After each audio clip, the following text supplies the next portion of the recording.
Assalamualaikum warahmatullahi wabarakatuh. Waalaikumsalam warahmatullahi wabarakatuh. Bapak-bapak dan ibu-ibu sekalian, warga atau masyarakat Sumbaksel atau Sumsel, masyarakat Kabupaten Oku, khususnya Kabupaten Oku. Sore hari ini kami dengan Pak Bandarsah Jaya, ini tokoh dari Batu Raja nih, ingin membicarakan lagi ya tentang pembangunan daerah Oku, karena kami masih ada kekhawatiran bahwa Oku ini jangan-jangan bisa jadi daerah terpencil atau daerah terisolir ini melihat perkembangan pembangunan yang ada.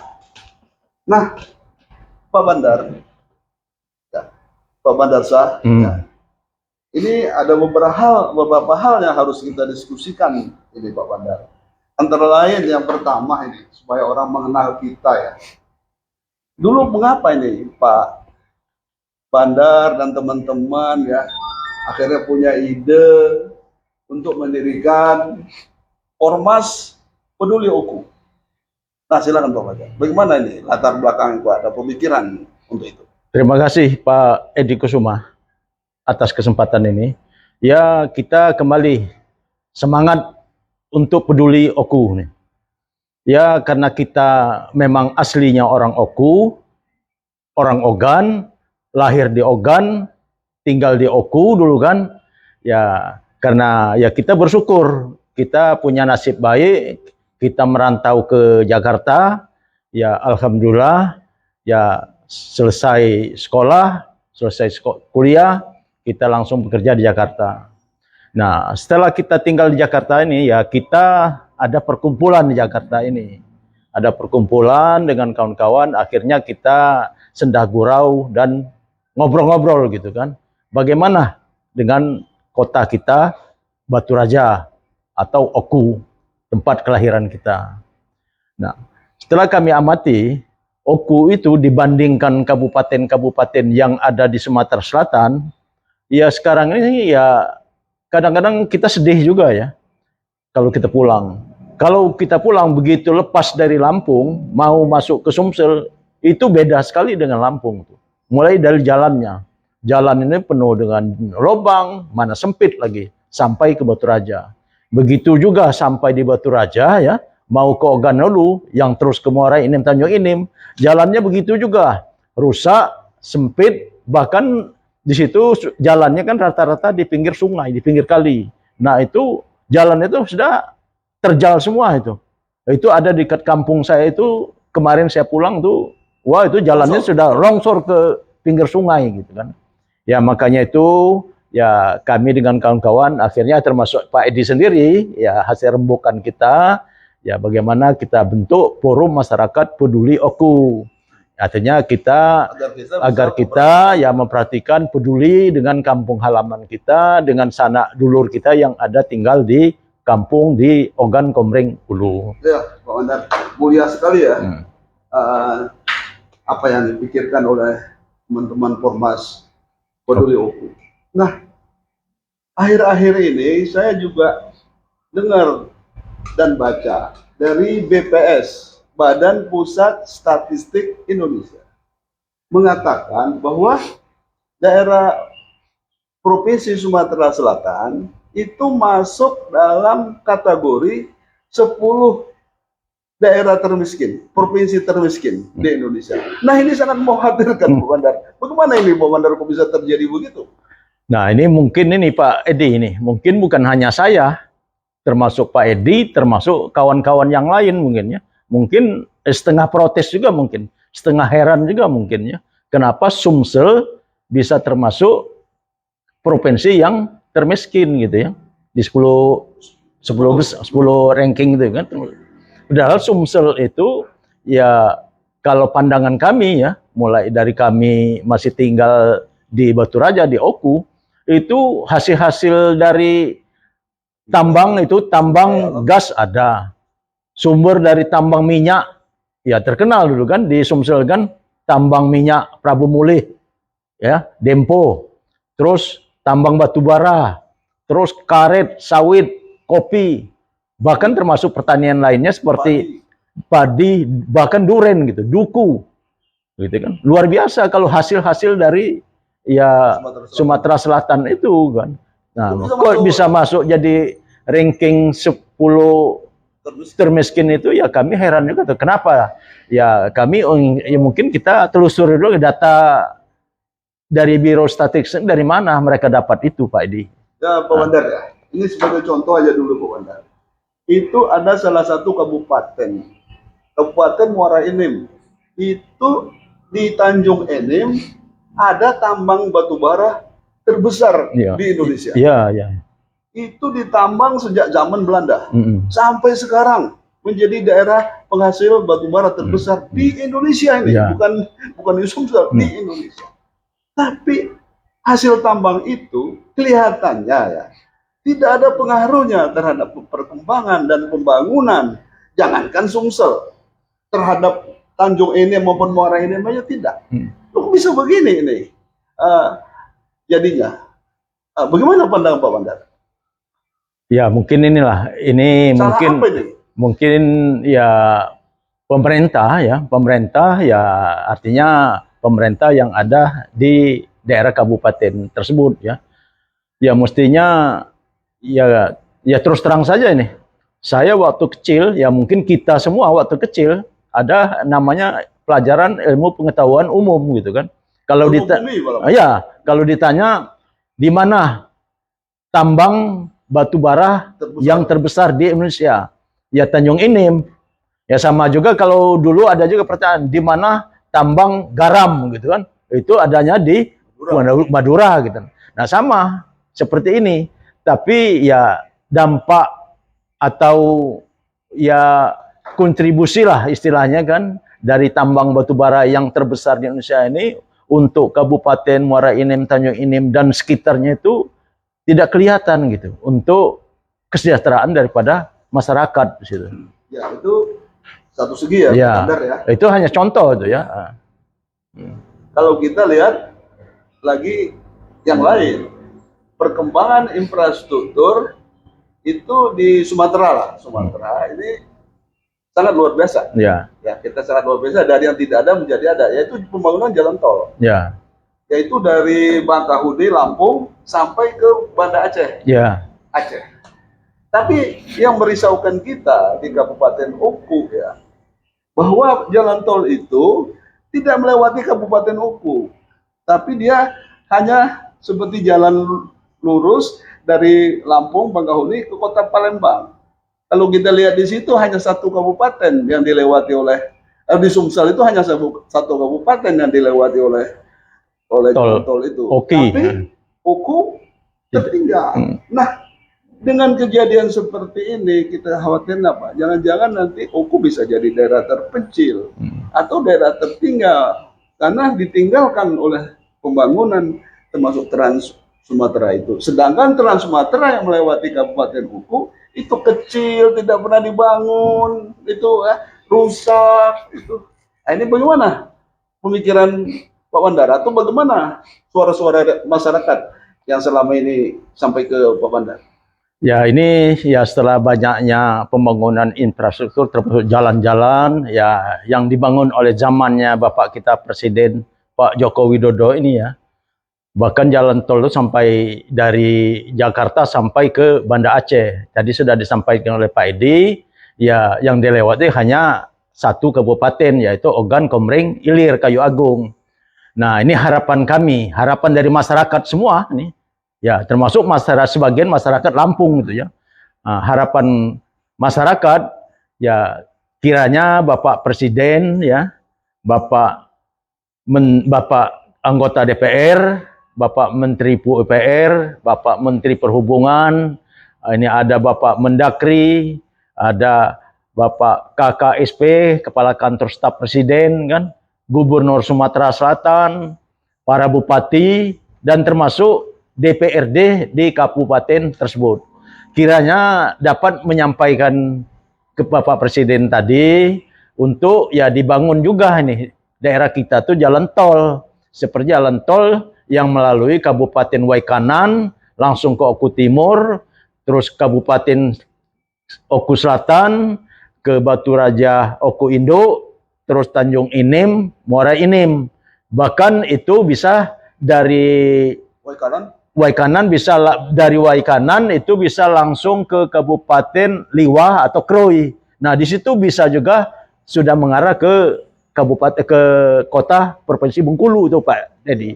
Nah, makanya mudah-mudahan ya dalam tahun sebelum habis 2024 ini Pak Jokowi ya kami masyarakat yang ada di Sumbaksel itu mengharapkan sekali ya kami juga dibangunkan jalan tol untuk wilayah tersebut supaya kami bisa ya sama dengan bisa mengadakan pembangunan seperti daerah-daerah lain. Kan di sana ada Danau Ranau. Ya, nah seperti Kabupaten Oku Selatan itu ada namanya Danau Ranau. Tempo hari sudah saya sampaikan bahwa Danau Ranau yang terbesar di Sumatera itu ada dua. Satu di Provinsi Sumatera Utara yaitu Danau Toba, yang satunya di Provinsi Sumatera Selatan yang ada di Oku Selatan. Nah, itu Danau Ranau itu luar biasa Pak Dewi. Cuma sayangnya ya, jalannya sudah berliku-liku, berkilo-kilo dan kecil lagi. Jangan-jangan, mohon maaf ini, jangan-jangan pemerintah pusat jangan-jangan nggak tahu tentang geografi ini. Di sana nggak ada kali Danau Ranau itu. Ya, makanya itu melalui ya obrolan kita sore ini mudah-mudahan Pak Presiden kita, Pak Jokowi bisa mendengar ya dengan adanya informasi dari kita nih, Pak Jokowi, Pak Presiden ada berkeinginan untuk melihat gitu. Apa sih, di mana sih yang namanya Danau Ranau itu gitu. Mudah-mudahan gitu Pak. Ya, saya juga harapannya gitu ya. Bahkan ada juga nih Pak Edi, itu di Kabupaten Induk. Itu di Kabupaten Induk itu ada namanya Gua Putri. Gua Putrinya itu cukup bagus, luar biasa. Nah, kemarin sudah saya sampaikan tuh. Itu bisa jadi pengetahuan, itu menambah untuk sebagai badan penelitian, sebagai perbandingan itu dari ilmunya itu, bukan hanya dari ya tempat itunya, itu ada sejarahnya khusus itu Pak. Ya, bagaimana mau maju prawisata di daerah kabupaten Oku ya, karena sarana prasarana jalannya masih sangat minim. Ya, itulah Pak Dewi. Ini kelemahan kita. Mudah-mudahan. Memang itu tadi Pak Edi, ya terutama kabupaten kita itu, ya kembali saya sampaikan sedih dan miris gitu ya. Ya sampai sekarang ini pejabatnya itu. Ya? Itu di daerah Kecamatan Ulu Ogan di awal Sungai Ogan itu ada beberapa dusun ya, yang bisa katakan dusun tertinggal, masih tertinggal atau daerah terpencil lah, karena jalan ke sana itu harus jalan khusus, mungkin juga jalannya belum pernah diaspal ya. Jalannya kecil, masih putus-putus ya. Di sana itu ada 3 dusun ya, yang mengharapkan sekali pembangunan, yaitu dusun Gunung Tigel. Atau ada lagi dusun Kelumpang. Ada lagi dusun Mendingin. Dusun ada lagi dusun itu Belandang. Ada lagi dusun Sukajadi. Ada lagi dusun Pedataran. Ada lagi dusun Olak Lebar. Kemudian ada dulu dusun di sana itu namanya Talang Seluai, yang sekarang udah hampir ditinggal, hanya beberapa rumah lagi. Nah, ini sangat menyedihkan Bandar. Bagaimana ini saran Pak Bandar? Ya, mudah-mudahan Pak Edi, ya dengan adanya Forum Masyarakat Peduli Oku ini, ya seperti dusun-dusun yang tertinggal tadi, ya mudah-mudahan Pemda, ya pejabat setempat ada perhatian khusus ke daerah tersebut. Karena di daerah Kecamatan Ulugan itu, ya itu ya sangat bagus sekali itu alamnya itu ya, terutama bisa dijadikan seperti itu ada namanya arum jeram gitu. Nah, sekarang sudah diuji coba oleh anak-anak sana, ya bahkan ya boleh dikatakan itu sudah setengah semi resmi itu kan. Jadi kalau mau ke sana sudah ada tarif sekian gitu kan, dari Bendingin sampai ke dusun Lontar kalau tidak salah itu Pak Edi. Ya, Untuk setahu Arung saya Jeram. memang masih banyak ya sumber-sumber yang bisa dijadikan objek wisata. Banyak sekali Pak Edi. Kata orang sana itu ada gemuka, Ya, ada ada gemuka. air panas, Ya, dibaca melompat-melompat itu. ya, ada. Daerahnya dingin, Ada dingin. gunung-gunung, bukit. Ya. Wah, bagus sekali Banyak. sebetulnya daerah Ulugan itu. Walaupun saya baru sekali ke situ, Iya, benar. iya. Karena apa? Karena masalah transportasi. Iya. Jalannya itu. Jalannya sulit, apalagi musim hujan kan. Iya. Nah. Itu jadi persoalan. Kemudian Pak Bandar ya, ada lagi informasi ya, buat kita informasi ya, bahwa ada rencana tadinya atau janji pemerintah melalui Menteri PUPR akan membangun bendungan Sungai Laham. Iya, iya.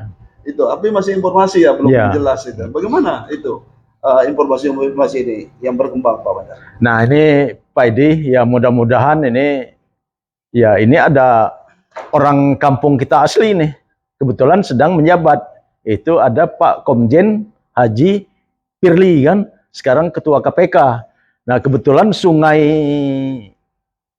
Laham itu ada di daerah Ulugan. Nah, Ulugan. Nah, Sungai Laham itu ya bisa mengaliri itu sebenarnya kalau dibendung itu bisa mengaliri 2 kecamatan, Kecamatan Ulu Ogan, Kecamatan Pengandonan. Dan kemungkinan juga nanti bisa diteruskan ke Kecamatan Semidang Aji. Nah, waduk itu sekarang ini ya kalau dibangun besar bisa sampai ke Semidang Aji. Bisa sampai ke Semidang Aji. Ya. Kecilan seperti kata orang dusun munggah tanah ya. Ya. Di dusun mungkin tidak nyampe ke Semidang Aji. Ya. Bisa-bisanya hanya sampai Kecamatan Pengandonan. Itu Pengandonan. pun harus dibangun secara modern. Iya Pak. Tidak bisa secara tradisional lagi. Iya. Ya, padahal itu di situ itu ya. Ya alamnya sangat subur gitu ya. Jadi sangat subur, padinya sangat subur, pengairannya sangat bagus. Ya, tinggal yaitu tadi dukungan dari pemerintah, dukungan dari Pemda setempat. Memang begini Pak Bandar, ya, di samping dukungan pemerintah setempat, memang sepengetahuan saya ya, presiden lah sepengetahuan saya nih, mungkin yang saya nggak tahu, itu belum pernah itu berkunjung ke Kabupaten Oku. Ini menjadi masalah. Bagaimana Oku mau berkembang? Dilihat aja belum begitu. Ya. Nah, bagaimana Pak Bandar? Ya mudah-mudahan. Harus siapa tuh? Ya, mudah-mudahan dengan adanya pertemuan kita ini, dengan semangat kita untuk memajukan ya Sumatera Selatan, khususnya di Kabupaten Ogan Komering Ulu, ya mudah-mudahan sebelum habis jabatan Bapak Jokowi 2024 ini, beliau ya terketuk hatinya untuk meninjau, untuk berpariwisata ke daerah Kabupaten Oku, khususnya Kabupaten Ulu Ogan. Nah ini Pak Bandar. Kecamatan, maaf, bukan kabupaten, Kecamatan Ulugan. Nah Pak Bandar, ini kan Gubernur Sumsel ya. Ini sudah 5 tahun ya. Dan saya dengar juga mau mencalon lagi nih. Ya. Bagaimana peranan Gubernur kalau melihat seperti ini? Karena saya lihat ya daerah Oku ini minim sekali pembangunan, baik yang dari pemerintah Provinsi Sumsel maupun dari pemerintah pusat. Gimana ini, Wandar? Ya, ini juga nih harapan kita kembali ya, kita ini ya kembali ke harapan-harapan ini. Ya, mudah-mudahan dari harapan-harapan ini ya terrealisasi dan pejabat seperti Pak Gubernur, Pak Hermandru mendengar ya apa yang kita memperhatikan ya perbincangan-perbincangan, keluhan-keluhan daripada masyarakat Oku, itu kan?